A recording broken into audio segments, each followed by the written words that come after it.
What's that noise? The noise is the sonar device that is detecting any objects around the submarine. So how does sonar work, and how is it used? Because it seems kind of boring already. Well, sonar is pretty interesting. It is used in so many different ways, like on boats, animals, and weather.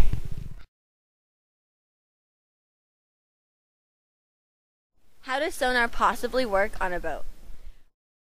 Well, it's especially used on fishing boats because it helps the fishermen locate the fish fast and easy so it can save them time, energy, and money. Many animals use echolocation in their daily lives. What's echolocation? It's kind of their personal sonar. Some animals that use it are dolphins, bats, and whales. Do you know how you turn on your local news station to see what the weather is like?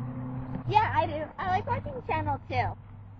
Oh, well, sonar is used to do that also. Wait. I'm still a little fuzzy. That's okay. We're going to interview a known professional in this field whose name is Josh Rubenstein. And a radar is doing essentially the same thing with particles. It's sensing particles over here, and it's sensing the movement of those particles as they go. And it measures different things, velocity and size of the particles, and the direction the particles are moving in, and all these different things that this particular thing can sense. So that's what a radar does. And we can use it to measure dust and rain and wind from the dust. We can, from the way the dust is moving or the rain, the particles are moving, we can come up with the winds. And of course, rain intensity, rain amounts, rain type. Is it snow? Although we use satellite for that. It is revolutionary in covering weather, absolutely, and it's a very wise choice. Before radar, there was no way to tell what the character of a storm was. And with radar, you really can tell now. Intensity, you can pick out, and it certainly saved millions and millions of lives in being able to detect tornadoes. And the ability to, before, a tornado warning was you had to see it. It had to be spotted on the ground. Someone had to notice it. And that's how a warning would get issued. Now, you can issue a warning simply by looking at the radar and finding the hook echo and finding rotation in the storm from looking at the radar, which is something you could never do before. And that's just recent that they can act. That is now a criteria that we will see tornado warnings fired off here in Southern California just because the rotation in the storm that we can pick out from the radar.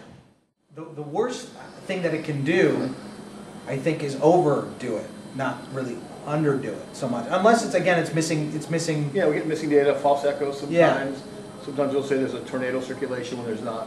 But it's picking up picking up more than it should be picking up as opposed to not picking up enough.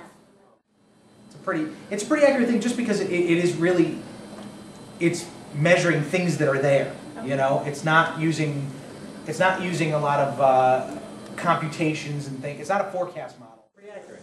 Yeah, sometimes the weather can get so cold that it sees ice. It's called bright banding. So it looks like we're getting heavy showers when we're not. But that's when the snow level lowers. So sometimes the radar hits it and like, wow, we're getting some really heavy rain, but it's actually maybe snow, wet snow.